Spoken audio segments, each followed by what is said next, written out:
Bueno, otro de los retos a los que estamos enfrentando los gobiernos y la sociedad en el mundo durante esta epidemia sanitaria del COVID-19 es el respeto a los derechos humanos. ¿Hasta dónde debe el Estado pues prohibir ciertas conductas perfectamente legales como la libertad de moverse, la libertad de movilizarse, en fin, hasta dónde tienen que restringirlo? En fin, hay muchos temas involucrados. Muchos dicen, no, hombre, caray, el gobierno no tiene que parar a la gente y mandarla a su casa. Otros dicen, pues sí, tiene que parar a la gente, detenerla para que no haya más contagios. En fin, vamos a debatir este tema con Denise Dresser. Denise, muy buenas noches. Hola, buenas noches. Mario Arriagada. Mario, buenas noches. Hola, buenas noches. Y Pablo Magluf. Pablo, muy buenas noches. Buenas noches, Leo. Pues creo que le toca a Denise comenzar. Denise, no es un tema fácil, ¿no? Hemos visto en España las escenas de la Guardia Civil, metiendo a la gente a sus casas, arrestándolas en algunos casos. Aquí en México algunos gobernadores han dicho que van a ser más duros, otros que menos duros. En fin, ¿tú cómo ves esto? Pues como lo sugerías, hay una línea delgada entre políticas eficaces para enfrentar el coronavirus y prevenir la expansión del contagio y políticas violatorias de derechos humanos. En un artículo multicitado hace algunas semanas, Yuval Harari sugería que los retos por venir van a ser los asociados con el capitalismo de vigilancia, porque no es solo es el caso de policías que están aprendiendo a personas y consignándolas a su hogar. En Asia estamos viendo el desarrollo de numerosas aplicaciones que vigilan a la gente a través de sus teléfonos y que tienen la capacidad, después de prestarse a un uso autoritario de control, de represión, de sanción.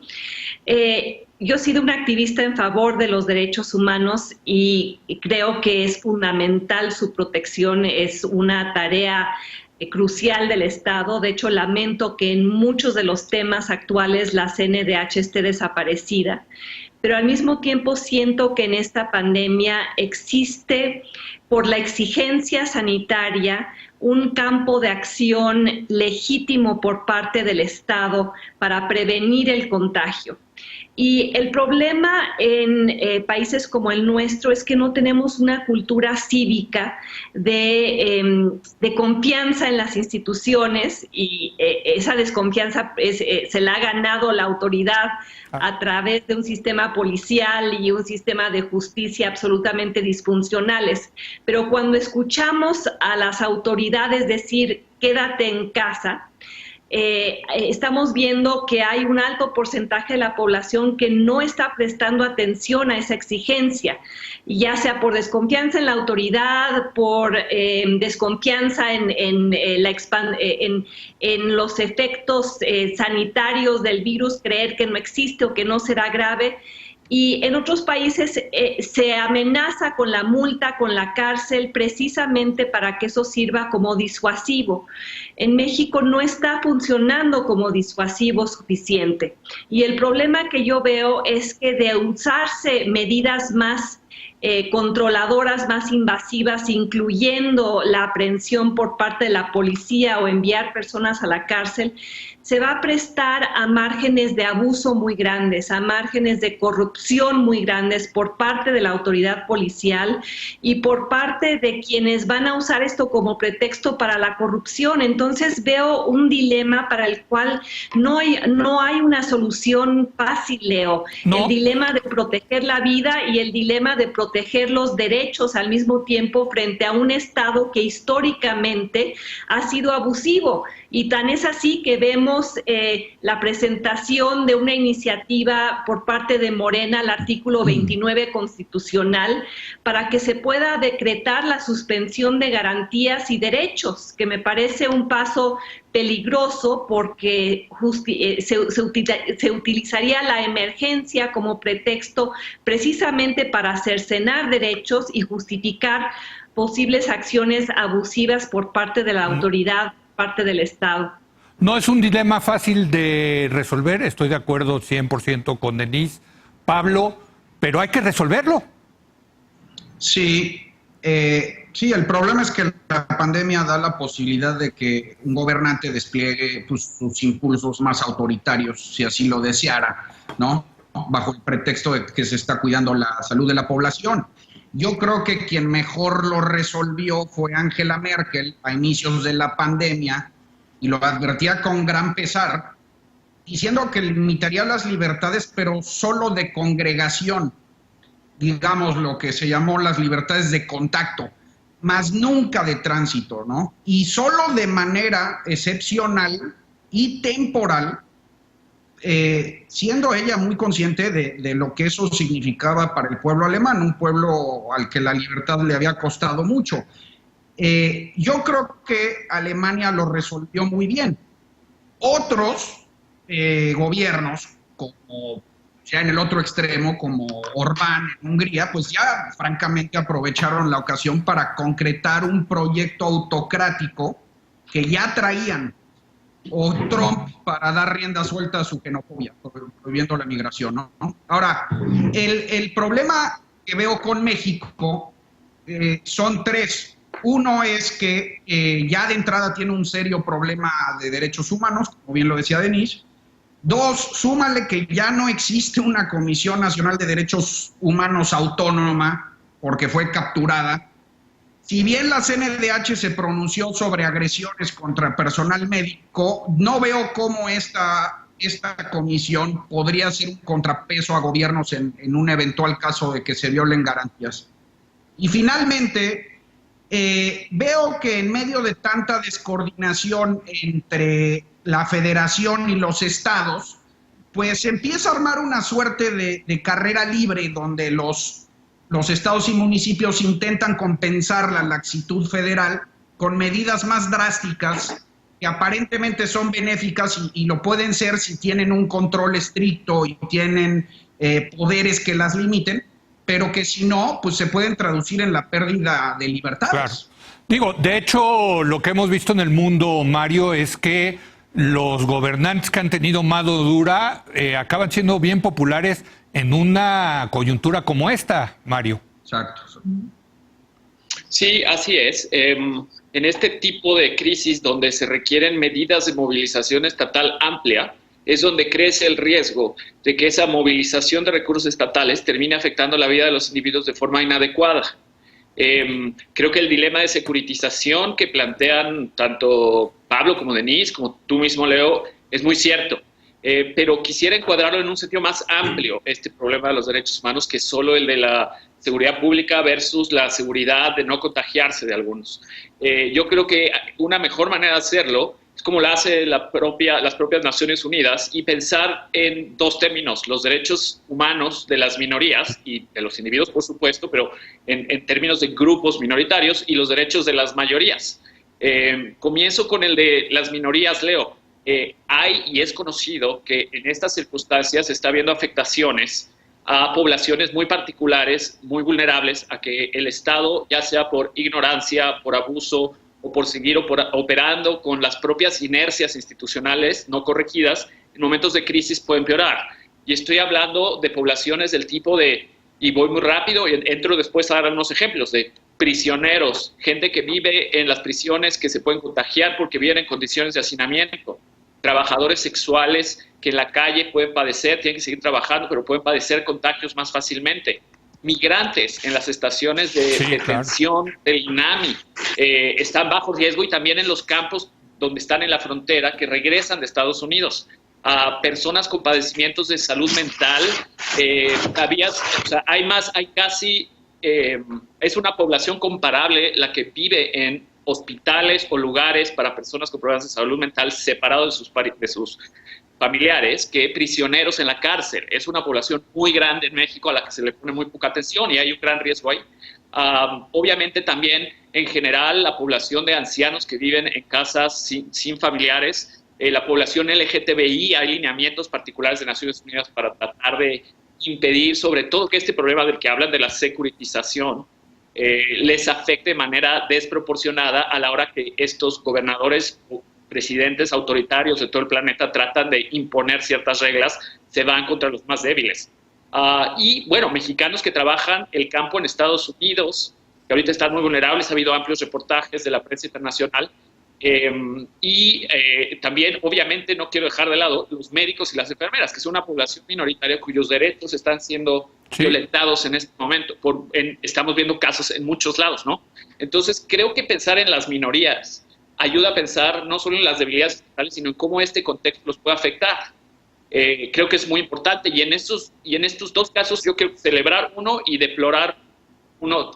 celebrar dos y deplorar un caso. Primero, el de los prisioneros. Se aprobó la ley de amnistía esta semana, entre nuestro último programa y esta semana. Sí. Una ley de amnistía que se llevaba discutiendo mucho tiempo para tratar de darle una oportunidad de salir de prisión antes a aquellos que tenían penas bajas, crímenes pequeños, que se le había violado el debido proceso, mujeres que habían abortado, que estaban en prisión a nivel federal, una ley de amnistía. Hubo una oposición de los partidos de oposición que me pareció muy preocupante, porque los vi poco liberales y los vi muy echados al punitivismo, llamando criminales a todo esto sin no considerar todas las implicaciones para la población vulnerable. Lo que hay que celebrar, porque ya nos tenemos que ir a pausa. Mario, rápidamente menciónalo. Sí. Lo que hay que celebrar. Otra es que la Cancillería la vi más activamente, no sé qué tan eficientemente, pero activamente defendiendo a los mexicanos que trabajan en el campo en Estados Unidos. Lo que no estoy viendo también es pacientes de salud mental. Creo que los programas sociales para atender también a discapacitados no están funcionando bien, y las estaciones de migración migratoria no los estoy viendo tan bien. Ya luego hablo de la población indígena, pero después, cuando empecemos a hablar del asunto de los derechos humanos de las mayorías, que es lo que me parece en este caso más crucial o igualmente crucial. Bueno, pues tengo que hacer una pausa, regresamos. Está bueno este debate, muy rudo, muy duro, muy complicado resolver este tipo de dilemas. Regresamos en un momento más.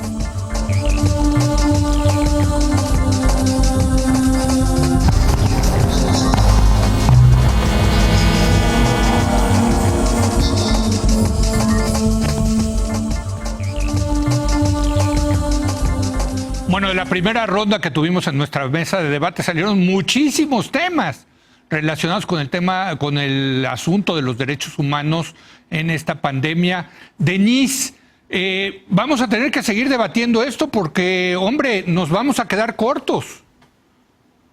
Sí, me dio gusto que Mario sacara el tema de la ley de amnistía, porque me parece algo que deberíamos todos celebrar. Se ha distorsionado el sentido y creo que sí fue deplorable la postura de Acción Nacional y del PRI. Se nos está yendo, Denise. Ahí ya la recuperamos. A ver, perdón, Denise, creo que te estamos perdiendo. Si quieres repetir lo que estabas diciendo, perdón. Que me parece muy loable que se haya aprobado la ley de amnistía, porque significa un intento por reparar el daño de personas cuyos derechos fueron violados. Es un esfuerzo claramente humanitario para atender la situación de vulnerabilidad y de injusticia en las cárceles.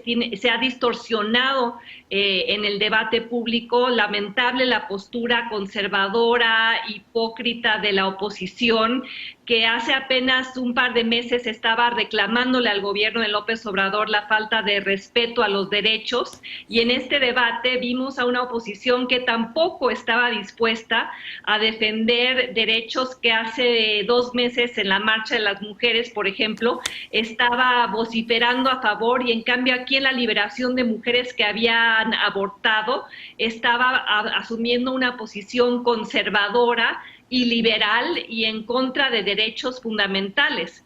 Creo que la ley de amnistía es un primer paso de reforzamiento y reconocimiento de derechos vulnerados, que no va a ser suficiente para encarar el problema de los derechos en las cárceles, y ese sí me parece central. Es un tema que atañe no solo a México, estamos viendo motines en cárceles a lo largo del mundo.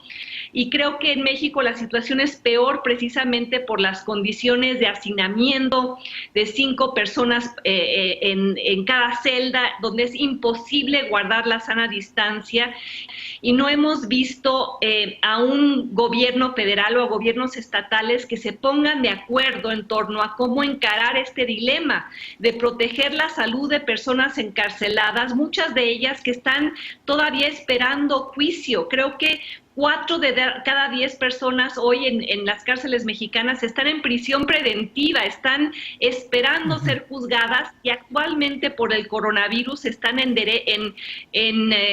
riesgo de morir. Entonces, bueno, por cierto, me parece que... sí, por cierto, otra de las poblaciones que debíamos de mencionar son las que viven en las casas hogares para adultos mayores, en donde los tienen encerrados porque son población más vulnerable y no dejan entrar ni salir. Yo creo que está bien, por cierto, porque hay que cuidarlos, pero ¿dónde quedan los derechos humanos? Ahí está, creo, el dilema, ¿no, Pablo? Sí, el mismito dilema están viviendo los refugios para migrantes. Pues sí. Si dejan entrar a migrantes nuevos, arriesgando a la población que ya está ocupando el refugio, o no, y a dónde se van a ir, ¿no? Entonces, desde luego que ahí hay un dilema. A mí me parece que hay otro dilema, que es los derechos laborales, ¿no? Ante la incapacidad del gobierno de obtener recursos, ahora pide una reducción a los salarios de funcionarios públicos e incluso su aguinaldo. Esto es ilegal, y entiendo que aunque sea un decreto, la Ley Federal de Remuneraciones de los servidores públicos está por encima, y algo similar pasa en los derechos laborales de los empleados privados. Ahí evoco el editorial del País sobre el terrible dilema en Grupo Salinas, donde están obligando a sus empleados a ir, exponiéndolos con su salud, exponiendo su vida por el miedo a perder el trabajo. Bueno, eso es casi extorsión, ¿no? Oigan, pero entre más hablan ustedes, más complican el asunto, caray, qué barbaridad. Yo creo que la gente está diciendo, ya, déjenos de... No, o sea, uno tras otro, casos que tienen que ver con minorías, con mayorías. Mario, ¿dónde va a parar esto, hombre? Mira, no es un tema sencillo, y por algo los derechos humanos son una guía transversal y amplia para ordenar las prioridades. Y en momentos de crisis, justo los derechos humanos toman el doble de importancia, porque son principios humanitarios y de responsabilidad pública y privada, y sobre todo de lo público a lo privado, que nos dan guías. Entonces, por eso yo creo que lo que señala Pablo, y realmente coincido totalmente con que los derechos laborales son un asunto también de derechos humanos. Generalmente se dice, no, los derechos laborales son de derechos sociales, no son derechos del individuo, pero sí son. En la Declaración Universal, en los artículos 23, 24, 25, está claramente dicho que es un derecho humano tener condiciones satisfactorias de trabajo. Y eso incluye tiempos, condiciones seguras de trabajo. Si uno no puede ofrecerle a una trabajadora doméstica, por poner un ejemplo, un transporte donde tenga una posibilidad de tener condiciones de seguridad para no infectarse, de su casa 1 hora a la casa de un lugar donde solo va a atender cosas innecesarias, dado que todo el mundo está en su casa y puede limpiar su propia cocina, es realmente un atentado contra los derechos fundamentales de esa persona. Obviamente, en términos de la responsabilidad estatal frente a los individuos, es todavía más grave, y coincido en que los recortes, el pedirle vía decreto o vía como una donación forzada a los trabajadores del servicio del Estado que donen o que entreguen sus aguinaldos o el 25% de su salario, es incorrecto. Es de hecho un problema de derechos humanos. Hay un libro pero a ver, la Comisión Nacional de Derechos Humanos en 2017 que recomiendo ampliamente a todo el que lo necesite lo consulte, que se llama Los Derechos Humanos Laborales, editado por la CNDH, que se puede consultar, y ahí están todos los principios que conectan derecho laboral con derecho humano. Estoy de acuerdo con ustedes, nos quedan 3 minutos, tenemos que ir concluyendo, Pero todo lo que ustedes dicen es absolutamente correcto y estoy 100% de acuerdo con ustedes. Pero estamos viviendo tiempos extraordinarios, tiempos de pandemia, donde precisamente se tienen que limitar de alguna forma esos derechos humanos. Denise, ¿sí o no? Limitar temporalmente, claro. Limitar de una manera consensada con la participación y la supervisión del Congreso y los otros contrapesos. O sea, lo que surge en las emergencias es la tentación de presidentes de gobernar por decreto, de ignorar a la Constitución, de saltarse a las leyes, y creo que es importante citar al exministro Cosío cuando dice, incluso en las pandemias hay que cuidar las formas porque las formas después nos cuidarán a nosotros. Entonces, si vamos a limitar derechos, que sea de una manera limitada en el tiempo, con atribuciones claramente delimitadas, y que no se le dé un cheque en blanco al presidente para que emita decretos que luego se expandan en la temporalidad y que conduzcan a una regresión y a un cercenamiento de derechos por los cuales llevamos años luchando. Bueno, y hay que decirlo, bueno, te despido, Denise, perdón, porque tienen que hacer las conexiones con el siguiente programa. Gracias, Denise, nos vemos la semana que entra. Gracias. Nos quedamos, Pablo. Estoy de acuerdo completamente, y lo que dicen de los funcionarios públicos que les van a reducir 25, estoy completamente de acuerdo. Pero hay gente que se va a quedar sin trabajo. Entonces lo de los servidores públicos se queda corto frente a la gente que va a perder su trabajo. Otra vez estamos en tiempos extraordinarios, Pablo. Sí, ahora yo quisiera abonar a lo que dice Denise, no, es que no solo es la temporalidad, sino la cantidad de derechos que se limitan. Por ejemplo, yo no creo que se puede limitar la libertad de tránsito. Es totalmente anticonstitucional. Puedes limitar la libertad de congregación, de contacto, pero no puedes limitar la libertad de tránsito. No me puedes impedir que yo salga a caminar. Respecto a lo laboral que mencionas, pues sí, ya están de los dos lados los problemas, desde el gobierno y también desde los empresarios, que los hay rapaces. Ahorita hay, creo que 29 denuncias contra empresas por despidos injustificados, cosas de estas, ¿no? Y creo que va a tener muchísimo trabajo la comisión, y es un infortunio que en estos momentos sea una institución capturada. Muy bien, muchas gracias, Pablo. Te despedimos hasta la semana que entra y te quedas tú, Mario, a dar una última conclusión de no más de 30 segundos, por favor. Sí, Leo. Los derechos protegen, pero también marcan camino hacia adelante para construir cosas mejores. Y cuando se trata de protegerlos, limitar los derechos necesita estar bien justificado de forma transparente. Entonces, si se va a limitar el tránsito, usted tiene que decir por qué. Tienen que ser razones de salud pública y no de otra naturaleza, justificados bien. El transporte público, por ejemplo, en Ciudad de México, no se prohíbe, pero hay reglas de cuántos asientos se tienen que separar por salud pública. Así debe ser, con criterios transparentes. Y para marcar camino es buenas prácticas. Las mujeres indígenas que llegan a dar a luz al servicio público de salud no reciben la misma atención que una mujer no indígena. Eso lo sabemos históricamente. Imagínate que ahora esa mujer llega con coronavirus. ¿Cómo la van a atender? En ese sentido, adaptarse y tener los derechos humanos como una vía, como un camino, nos puede ayudar en esta circunstancia difícil construir mejores hábitos para el futuro y que nos protejan a todos mejor por parejo de aquí en adelante. Tiene esos dos lados, Leo. Gracias, Mario, gracias. Nos vemos la semana que entra.